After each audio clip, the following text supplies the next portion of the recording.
All right, we're here on a snowy Colorado morning, as you can see behind me. Typical Colorado winter, and I'm here with Judy. And Judy, I'm so excited to have you. Dr. Judy Jasek is an integrative medicine veterinarian that I've actually taken my dog to, who's now 16. And I know we've referred some of our staff and clients to, and we're super excited if we started out doing a Let's Learn at our facility every month and bringing in experts to talk about things that we feel, but also a lot of questions we got about what pet owners kind of needed to know. And with all the shutdowns and things, this is a great alternative, and we don't have to wear masks. We can actually talk. So we're going to talk today about the 5 leading causes of cancer in dogs and things that you can do easily to help avoid those. Dr. Judy says 2 out of 3 dogs now are getting cancer, and the worst part is that they're being diagnosed with cancer at a younger and younger and younger age. And so if you love what we talk about today, also Dr. Judy has a great article in Dogs Naturally magazine, the November-December issue, and it's titled When Less is More. And so I would really encourage you to go on to, you can go on to dogsnaturallymagazine.com and find it. But welcome, Judy. It's so good to have you, and I'm just going to give the floor to you, and let's learn. Okay, cool. Thank you, Dawn, and thank you for having me. I'm very committed to education.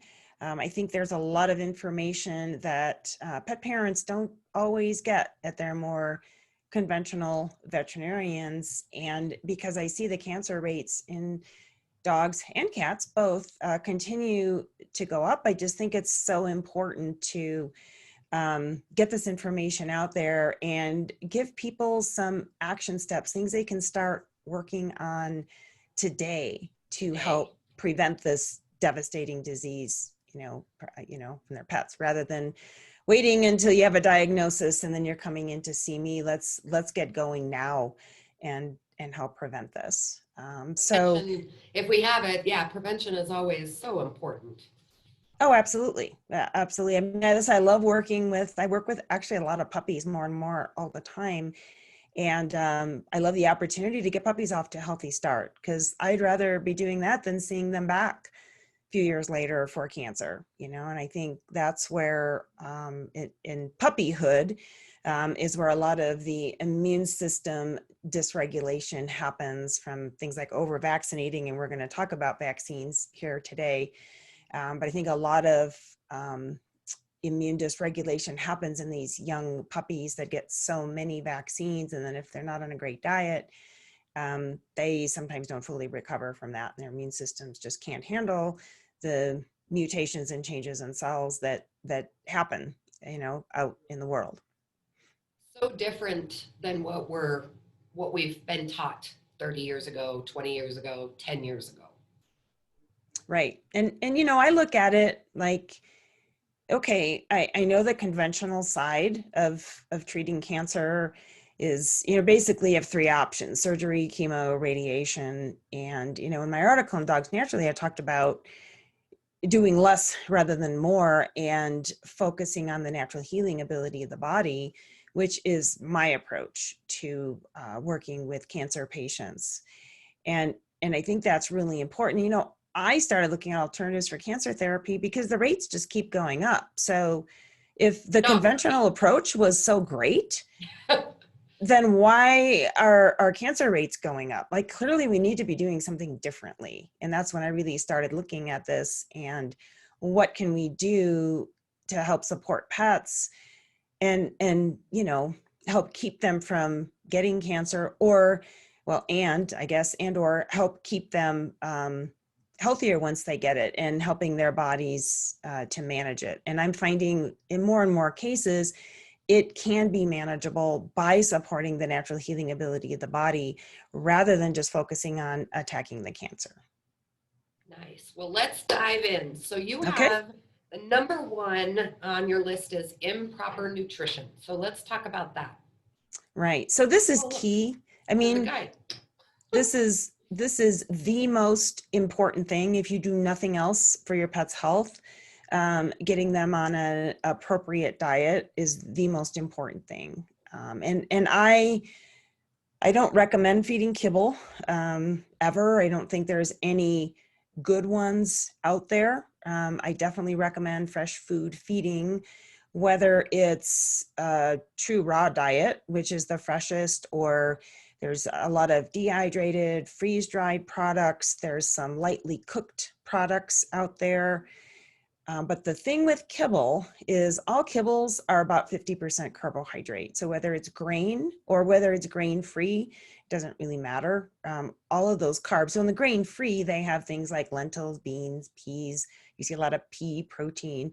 All of those carbohydrates break down to sugar in the bloodstream. And bottom line is sugar feeds cancer. So cancer cells thrive on high glucose in the bloodstream. And so when we pull those carbs out and get the body into more of a, and specifically for cancer patients, more of like a, ketogenic type diet, and that's beyond the scope of this conversation, but we can actually get them into a state of ketosis where they're burning fat instead of glucose. But the most important step of that dietary approach is get them off the carbs. So that would be my action step on this topic. If you want to do one thing, start reading labels is number one.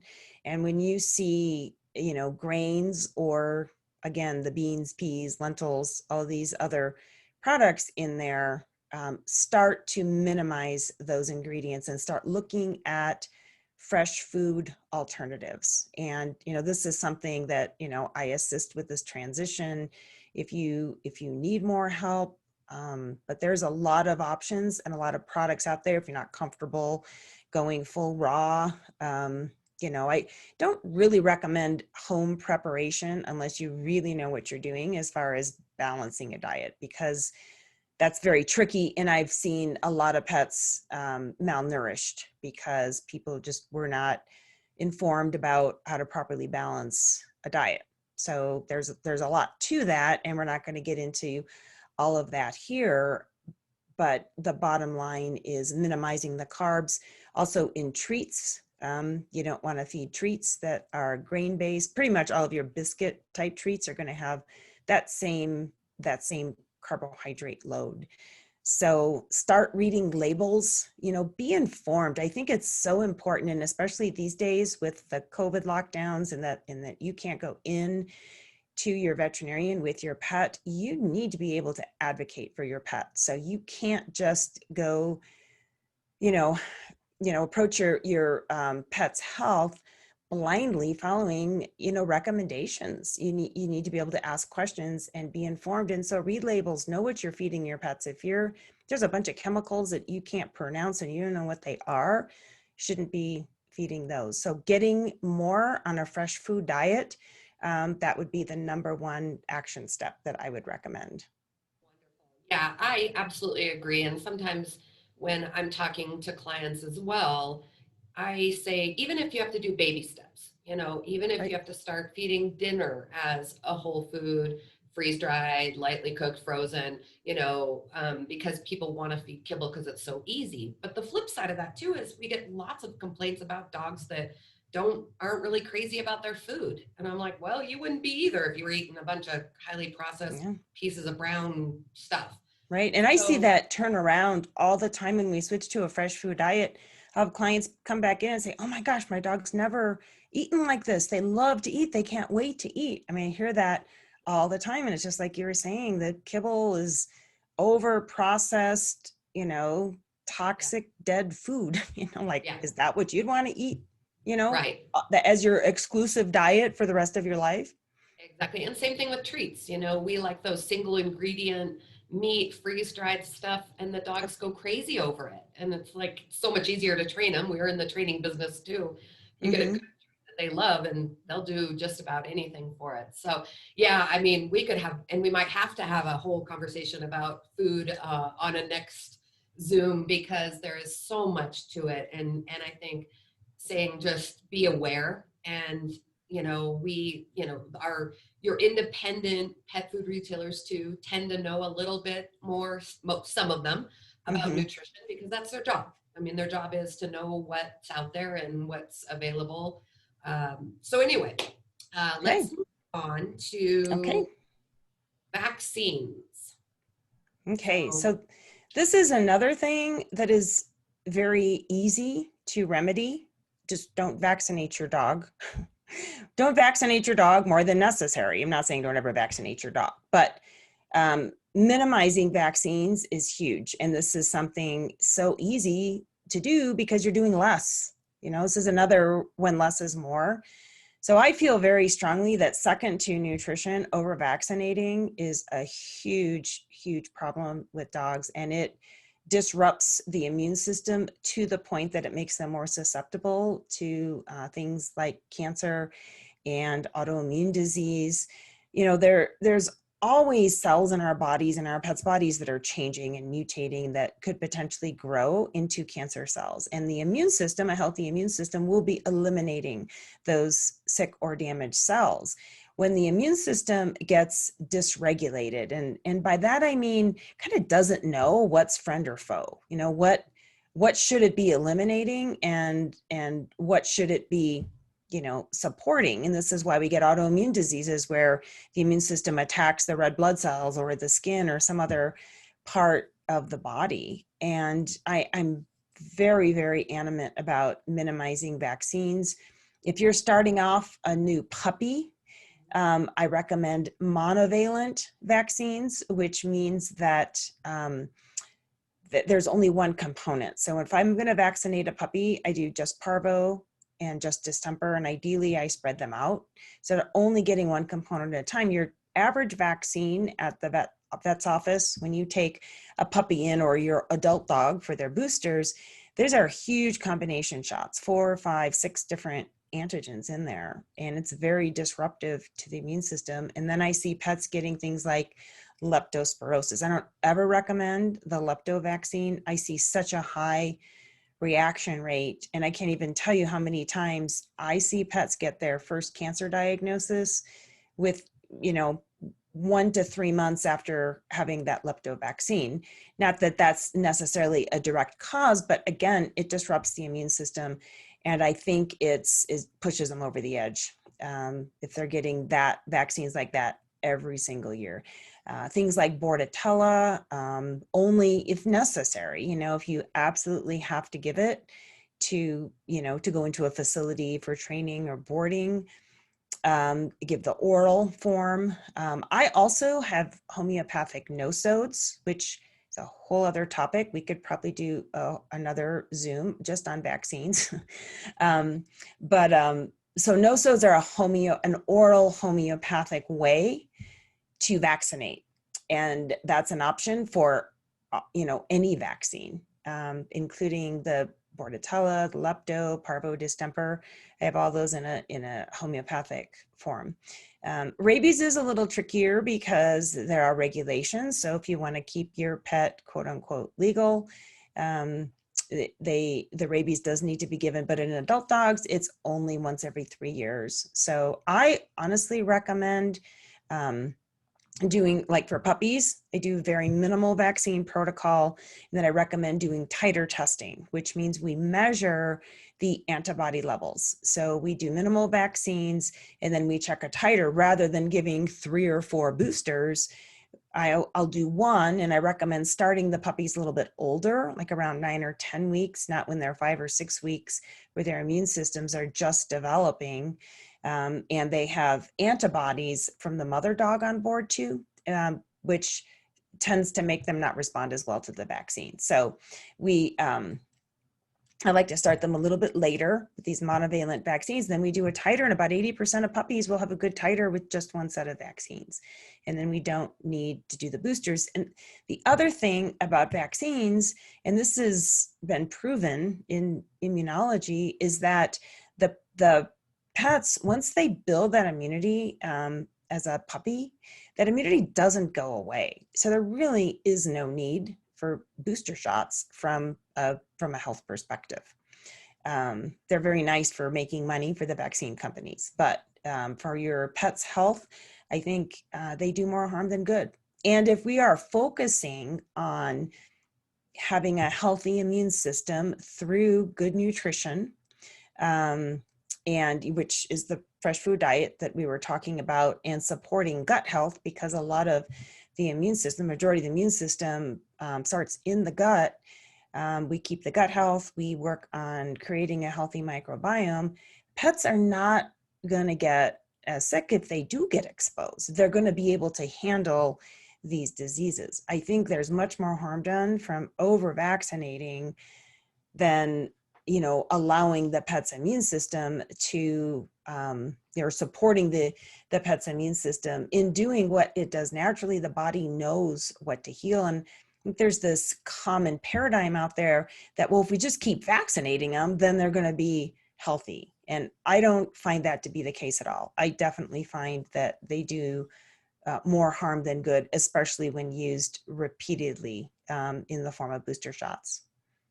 I think that one of the things that I find is people feel like as long as I've given the vaccine, my dog is protected or my cat is Mm-hmm. protected, and they don't understand that there is something that the body has to do, the immune system has to do to react to that shot, to give them initial, coverage. It's not just because you've injected this vaccine that now my dog is safe or my cat Right. is safe. And I think if we can change that through what you're talking about, that, and then the other thing I get is people say, but I have to have vaccines because I go to the groomer, I board my dog or what have you. And there are exemptions that some places, they don't necessarily advertise it, but there are exemptions that can be written, and you've done that before. I know, but we have to look at, again, do we make that choice? Do we find a boarding facility that maybe offers that exemption? Because what you're saying, and correct me if I'm wrong, is actually giving the vaccine can make their immune system more susceptible to getting some of these things that we're Mm-hmm. vaccinating against almost. So we're Right. actually defeating what we're trying to, we're trying to prevent this, but we're giving our dogs, even the boarding facilities, right? Right. Right. Yeah. And I've actually found most facilities to be very easy to work with. If you ask, will you take a titer test instead of, the parvo and distemper, that basic vaccine? And, would you accept no-shows? I am finding more and more facilities that will accept like the Bordetella, the kennel cough, no-shows. Too. You just have to ask, because if you say, well, do you require vaccines? They're going to say yes, because that's, kind of how they're set up. But if you say, look, I really like to bring my pet in, will you accept, a no-sode or a titer? And I find most facilities quite easy to work with. Rabies is stickier because of the regulations, but it's also, there is also, a medical exemption allowed in Colorado. And that's another thing. If your pet is sick at all, whether it's an ear infection, a little itchy skin, or something more serious like cancer or autoimmune disease, they should not be vaccinated. Actually makes me crazy when I see my cancer patients go into their conventional vet and they get vaccinated, because vaccines are actually all labeled that they should only be given to healthy pets. And so if your pet has any chronic health condition, we can do a rabies exemption, and that will be accepted by most places. I think in most cases, they just want to know that you're being seen by a veterinarian and that your pet is under veterinary care, and you're just not, doing this on your own, even though that's your right to do that. But I find it from a facility standpoint, most of them, if I provide a letter, say, look, I'm taking care of this pet, I think they're healthy. A lot of them are pretty lenient on alternative vaccine protocols. And, if where you're going isn't, then I would recommend finding one that is, because it'll be much healthier for your pet. Absolutely. That's what I was going to say. And also, we're doing vaccine titers here at Colorado Pet Education, having you come in. We're going to be getting those kind of maybe once a quarter, depending on the the need and the desire of people. And so they can look on our calendar on our website, but obviously they can contact you, and we'll give out your information at the end too on how they can contact you. But let's move on to 3, Okay. pharmaceuticals. This is a big one too. Yep. Yep. So this is, vaccines are technically pharmaceuticals, but it's so important. The vaccine issue is so important. I like to break that out. So for pharmaceuticals, this would be things like antibiotics, all pharmaceutical type medicine typically is suppressive medicine. There's antibiotics and antidiarrheals and anti-inflammatories and anti this and anti that. So, but all those we're really doing in most cases is suppressing symptoms. And when it comes to things like antibiotics, I see them given out indiscriminately so much. Like a pet is sick or has itchy skin, or we don't really know what's going on, but let's just put them on antibiotics for a week just in case. It's kind of like throwing a dart at the dartboard and hoping, we hit on something. But the thing is, every time your pet gets a pharmaceutical, you are damaging the microbiome. And this goes back to gut health. And we're learning so much more about the microbiome. This would be another great topic for a deep dive on another presentation. But keeping that gut healthy and keeping the microbiome healthy is essential. It's essential to your pet's health. And every time you give something like, especially antibiotics, because they kill bacteria, that's what they do. And they will disrupt the microbiome. Now, sometimes they're warranted, but we need to be sure that they're warranted. If we have an obvious infected wound, antibiotics treat bacterial infections. So do we know for certain that we are dealing with a bacterial infection? And if we are, then an appropriate course of antibiotics may be the best way to go. And then we work on healing the gut. But what I see pets just on multiple courses of things like antibiotics without really a good reason for using them. And then what happens is the pets keep getting sicker and sicker because their gut is less and less healthy. I see this with diarrheas a lot. So metronidazole is a very common antibiotic used for diarrhea. And so pet has diarrhea, they go in, they're put on metronidazole. Diarrhea goes away. So, but was it the metronidazole, or would that diarrhea have resolved on its own in 72 hours? Because most of the time it does. Usually it's, a pet gets into something, or that there was a diet change, or there was some reason for it.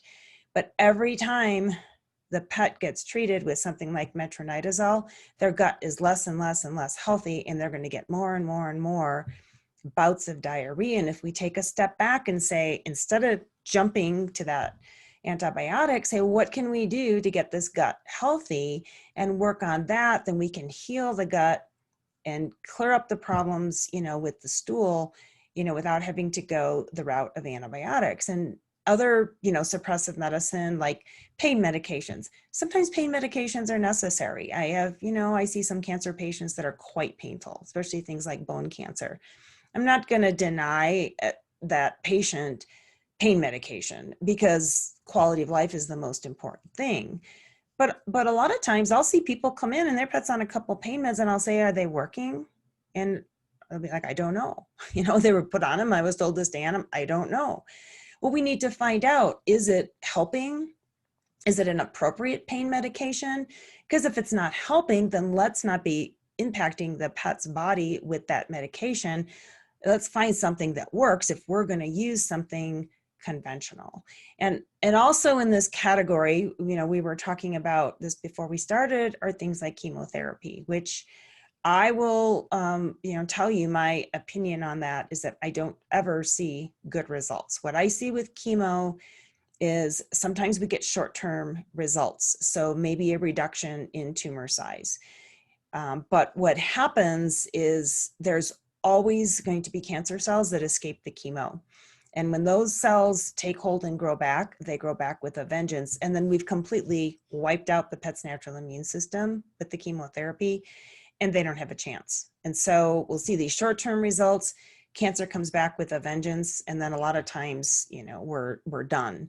Whereas if I, see a pet that we just start treating naturally. We support the body, and we work more on managing the cancer rather than just attacking it with things like chemotherapy or radiation. Then I find that there's a lot of cancer cases that can actually be quite manageable and go way beyond what the, conventional prognosis will be. I see a lot of patients that'll come in being told, oh, well, if you don't do chemo, your pet's going to be dead in 3 months, and, we'll be a year or more out in managing it, because we're not harming the natural immune system. So, again, the action step here is think about everything you're giving your pet, and even supplements. I see a lot of pets that are on quote unquote natural supplements, but they're on so many of them.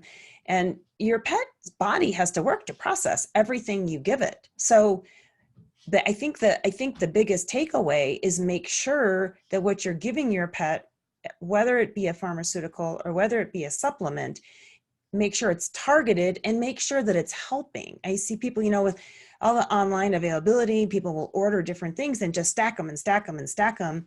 And they don't really know what's helping and what's not. And I think a lot of times we're doing more harm than good by putting the pet on more and more different medications or more and more supplements, if it's not targeted to the specific pet and what the specific pet needs. So I would say, take a good evaluation of what you're giving your pet and ask yourself, do I know for certain that this is helping? And if you don't know, then I would suggest eliminating it. If it's a medication, check with your veterinarian, but supplements, you can eliminate them. And I do this a lot. We pull pets off of supplements, we get a new baseline, we see where they're at, and then we add things in that are very targeted for them. I think that that is such good advice. And just for people, we do it for ourselves, but we don't tend to do it for our pets, is what are the side effects? Mm-hmm. We don't even question, we just do what we're told, and we look at, are the benefits going to outweigh by a long shot the negative side effects, the drawbacks? Right. And so many of these things do affect that immune system, and then they don't work. But sometimes they may work, but they so destroy the immune system that then we see all these other things develop. Right. And if it's something like itchy skin, there's suppressive medications that will make your pet stop itching. But just remember, you are not treating anything. All you're doing is suppressing symptoms. And that inflammation is continuing to go on in the body. Your pet is just more comfortable. And sometimes, I'll do something like that. If pet's very miserable, we'll do something short term just to get them comfortable. But then we're going to be doing other things in the background to heal the gut, build up the immune system, reduce inflammation, so that we can get them comfortable, but then we can get them off of those suppressive medications as quickly as possible. Absolutely. So number 4 is toxins. What do you want to talk to us about toxins? Yeah, toxins. This is a big stumbling block, I think, in our quest to eliminate cancer in pets, because we can't get away from them. We live in a very toxic world. There's things in our air, there's things in our water. Glyphosate or Roundup is just sprayed everywhere. I mean, I see people out with their, little Roundup containers spraying their yards all summer long, in my neighborhood. And even places you take your pet to the park. Here in Colorado, if you're taking your pet to a perfectly groomed park in the summertime, right now everything's covered in snow, but in the summertime it's perfectly groomed. There's no weeds, beautiful lawn. That is full of chemicals. Don't take your pets there. Let your pets go walk your pets where there's weeds, where it's natural. Colorado is very dry. So there isn't a lot of lush vegetation that grows here naturally all summer long. And if you see that it's full of chemicals, I can just recommend it. I can guarantee it that that there's a lot of chemicals. I mean, my yard blooms in the summertime. We have dandelions and bindweed and all this stuff because, it's pretty time consuming to get out there and dig up the weeds, and I refuse to use chemicals. So we don't have what would be a quote unquote, beautiful lawn, but I don't care because I know I'm not exposing my pets to the chemicals, and I take my dogs and walk them in areas where it's more natural, more wild, and less evidence of chemicals being sprayed. Water, use filtered water. Don't use tap water. Don't use municipal water. If you have a well and you've had your water tested, most people with wells have their water tested for heavy metals and things like that, then you're probably okay. But you don't ever want to use use municipal water. There's a lot of chemicals, a lot of pharmaceuticals that people take, and they are excreted in the urine, and they are not filtered out by city treatment plants. This has been shown to be true. So I use reverse osmosis at my house, and reverse osmosis also takes out minerals and things that you do want in the water. So I have some trace mineral drops that I just add back into the water. But we have a countertop reverse osmosis, and the humans and pets in the household get that. So eliminate toxins. And one simple thing you can do right now, get a filtration system. Make sure your pet's getting filtered water, or you can buy spring water, the big, containers that are delivered, or a lot of the grocery stores, you can take your containers in and for like 25-30 cents a gallon, buy reverse osmosis water. I did that for quite a while, actually, and just got tired of hauling water jugs and found a very, reasonably priced countertop reverse osmosis filter. And that's what I use. So eliminating that toxin, we have to eliminate the things that we can eliminate, because there are going to be things in the environment we cannot prevent exposure to. But when you think about, your pets are out there walking, they're not wearing shoes. A lot of pets like to roll in the grass. They got their noses down, sniffing. Dogs have a really high exposure to chemicals in the environment. And the other thing is EMF, and I'll just touch on this briefly, but this is electronic pollution from things like computers and cell phones and things like that. So that's another really big topic, but you want to keep your pet away from your cell phone, from your Wi-Fi router, and things like that as much as possible. Good. All right. Yeah, there's toxins we can go into. Maybe we'll just have to break down each topic and do a deep dive on each one of these. Dive on each of these. I'm trying to, this is about giving people a few simple action steps to take, but there's a lot more information in each of these topics that we could go into. So we're on the last one, and number 5 says stress. We all know stress affects our immune system, right? There, Dawn? Oh, okay. Yep. Yeah. It was left for a minute, but I could still hear you. So that was good. Okay. I wasn't sure if I lost you or not there. Never know with technology these days. It's great. It's great until it stops working. Yes. Then it's like, whoops. So did you hear me? Number 5, stress. Yeah, I didn't hear that, but that's. Oh, it's all right. So we all know that stress. Oh, and you're. Yeah, you're locking up again. Is super important, and it's just important to keep a positive too. Also, there's some. Yeah, you're cutting in and out. Looks like the internet's locked up. So of course, oh, there you might be. Oh, I can see ya, but you're not moving. A little bit. A little bit of extra attention, just make sure you're getting them out for walks. Use some calming essential oils, and it's going to benefit the people too. But the energy of the whole household, if your household is stressed and chaotic, just remember that your pet is picking up on that. And if you take some steps to keep things a little calmer, do some fun things, laugh, listen to music, dance, whatever it is that brings joy to the household. that's going to affect your pet's health too. And so I think it's just important that we remember that our stress is going to show up in our pets' lives as well. You know, we, especially through this whole pandemic and everything, I think that I see it every day in our grooming shop as people bring in, you know, their dogs, and you can just see their stress, Hmm. and their dogs then are stressed.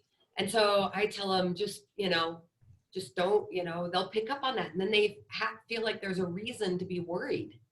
So one, when you're taking them to the vet or to the groomer or wherever, or you know, somebody's coming over to visit, especially we're, you know, going into the holidays, you know, first of all, don't be stressed out yourself because your pets pick up on it.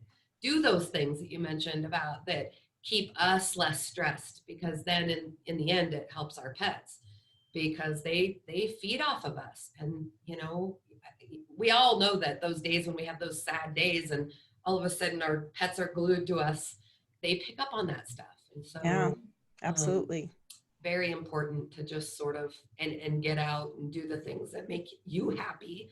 Excuse me. And you know, and then that way our happiness, and then they get happy, and then we get to trade it back and forth. And that's why we have our pets to begin with. Most of us is to just give us some joy.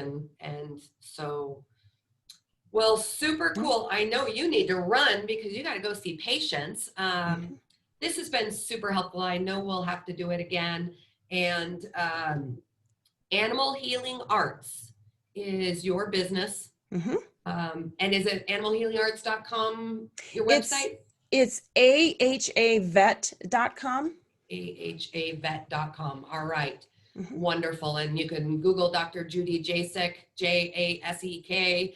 We'll be doing more things. If you have comments or questions, certainly email Dr. Judy. She's located here in our very own Littleton, Colorado. And we are so blessed to have you in our community. And I hope to be able to see you super soon. Yeah, I hope so too. I know you're just down the road from me, but you know, life No, is crazy. it's So like miles away. Um, I so know. absolutely. Thank you for your time, Judy. We appreciate it. We are all about teaching our pet owners just the little things that we can do to have their pets last longer. Because boy, isn't that the biggest downside of being a pet owner, is our pets never live long enough. So let's Right. work on these 5 little things, and let's turn this thing around. How about Yeah, that? All right. absolutely. I believe we can. We gotta be educated and take some action steps, and we can do it. And thank you, Dawn, for your commitment to education. I think that's great. I think that's what we need to be doing, is getting this information out to people. So thank you for the opportunity to be here today. Absolutely. Well, you have a great holiday time. We'll talk soon. Okay, thanks, Dawn. Take Thanks, care. Judy. Okay, bye-bye. Bye.